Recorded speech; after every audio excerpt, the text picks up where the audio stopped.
दोस्तों, अगर आपको अपनी मैरिड लाइफ नर्क जैसी लगती है तो ये वीडियो आपके लिए है। इस पर दोनों को ही बराबर काम करना पड़ता है। आपको पूरी जानकारी नहीं होगी तो आपकी परेशानियां बढ़ सकती हैं। ऐसा हरगिज ना करें, इससे आप दोनों को ही इमोशनल लॉस होगा। जब आप फैसला कर लें कि आपको उस खराब शादी में नहीं रहना है, सोच समझकर ही कोई फैसला करें। जब आप इस रिश्ते को खत्म करने की प्रोसेस में हो तो हर वक्त खुद को कोसने से बचें। शादी टूट रही है, इसमें केवल आपका कसूर नहीं है।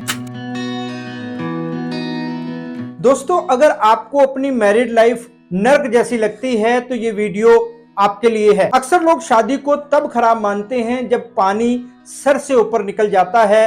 आपने भी अपने आसपास ऐसे कई लोगों को देखा होगा जो सालों साल एक गलत रिश्ते को झेलते रहते हैं। आए दिन उनकी लड़ाई मोहल्ले या सोसाइटी का गॉसिप बनती है। कभी बच्चों की वजह से तो कभी समाज की वजह से लोग खराब शादी में बने रहते हैं। मेरे पास ऐसे कई केसेस आते हैं, यहाँ शादी को रिपेयर करना बेहद मुश्किल होता है। ये भी कह सकते हैं कि उस रिश्ते पर दोबारा विचार करने के लिए कुछ बचता ही नहीं है। इससे पहले कि मैं आपको बताऊं कि आप खराब शादी से बाहर कैसे निकलें, ये जानना जरूरी है कि क्या सचमुच आपका रिश्ता इतना खराब हो चुका है कि उसे छोड़ने के अलावा आपके पास कोई चारा नहीं है। कहीं ऐसा तो नहीं कि आपको बस ऐसा लगता है, मतलब हो सकता है कि आप गुस्से में आकर ऐसा सोच रहे हो, या फिर आप किसी बात से बहुत ज्यादा हर्ट हुए हो और आपको लग रहा हो कि अब पार्टनर से अलग हो जाना चाहिए, अब बस और नहीं सहा जाता। कहीं आप गलत तो नहीं सोच रहे हैं।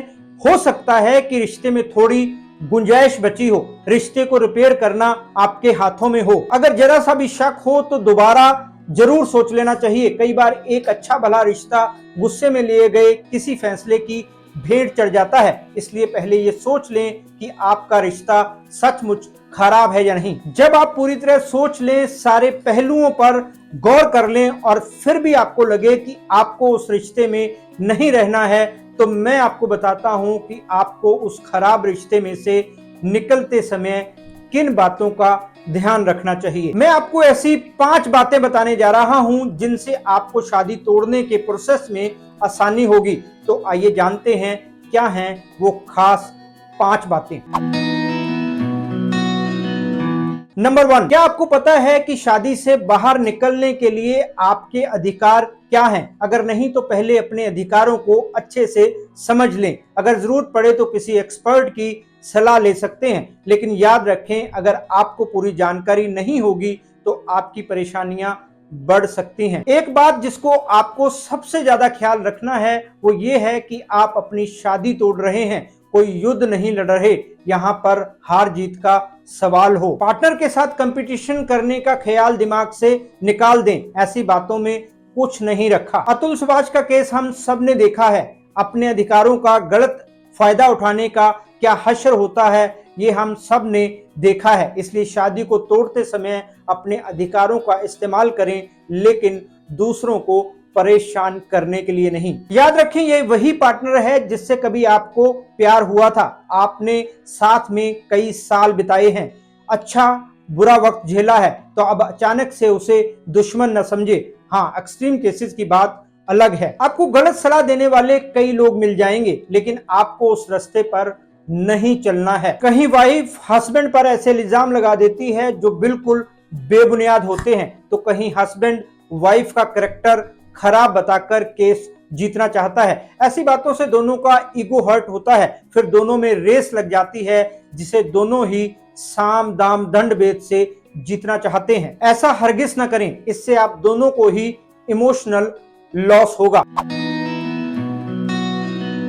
नंबर 2, ये कहावत तो आपने सुनी होगी कि अकेला चना भाड़ नहीं फोड़ सकता। इसका मतलब ये है कि हर इंसान को कभी ना कभी दूसरों की हेल्प की जरूरत पड़ती है। जब आप फैसला कर लें कि आपको उस खराब शादी में नहीं रहना है, तो अपने परिवार, दोस्त या रिश्तेदार जो भी आपका साथ देने वाले हों, उनकी हेल्प लें। आपको कोर्ट जाना पड़ सकता है, वकील से मीटिंग करनी पड़ सकती है, बच्चों का ख्याल रखने के लिए कोई चाहिए। बच्चे नहीं हैं तो भी आपको सहारा चाहिए। वो लोग आपका सपोर्ट सिस्टम बनेंगे जिससे आपकी परेशानियां काफी कम हो जाएंगी। कई बार लोग ये सोचकर अकेले ही स्ट्रगल करते रहते हैं कि दूसरों को अपने घर के भेद क्यों बताएं या दूसरों को उनकी सारी बातें पता चल जाएंगी जो उन्होंने अब तक छिपा कर रखी थी। लेकिन ये सब तो होगा ही, आप अलग हो जाएंगे तो सबको पता चलेगा ही, इसमें छिपाने वाली कोई बात भी नहीं है। फिर अकेले सब झेलने से क्या फायदा। लेकिन ध्यान रखें कि उन लोगों की ही हेल्प लें जो आपके सच्चे साथी हों। वो भाई बहन, पेरेंट्स, दोस्त, रिश्तेदार कोई भी हो सकते हैं। जो लोग आपको गलत रास्ते पर चलने पर मजबूर करते हो उनसे कभी हेल्प ना लें, क्योंकि उनकी सलाह मानने पर आप वो बन जाओगे जो आप हो नहीं। आपको पता भी नहीं चलेगा कि कब आपकी पूरी पर्सनैलिटी ही बदल गई। इसलिए दूसरों की हेल्प लें, लेकिन लोगों का चुनाव करते समय सावधान रहें। पॉइंट नंबर 3, शादी का रिश्ता चलाना हस्बैंड वाइफ दोनों की जिम्मेदारी होती है। एक की कोशिश से कुछ नहीं होता, इस पर दोनों को ही बराबर काम करना पड़ता है। जब आप इस रिश्ते को खत्म करने की प्रोसेस में हो तो हर वक्त खुद को कोसने से बचें। शादी टूट रही है, इसमें केवल आपका कसूर नहीं है। हाँ, अगर आपका कसूर है और आप शादी को नहीं तोड़ना चाहते हैं तो ये आपको पहले सोचना चाहिए था। लेकिन अभी भी देर नहीं हुई है। अगर आपको अपनी किसी गलती का एहसास हो गया है तो आप वापस जा सकते हैं। इसे ईगो का सवाल ना बनाएं। पार्टनर से सुलह कर लें और जो गलतियां की हैं उनको ना करने का संकल्प लें। अगर ऐसा नहीं है तो फिर खुद को दोष देने की गलती ना करें। इससे आप मेंटली और फिजिकली दोनों तरह से बीमार पड़ जाएंगे। फिर ये लड़ाई आपको और ज्यादा लंबी और मुश्किल लगेगी।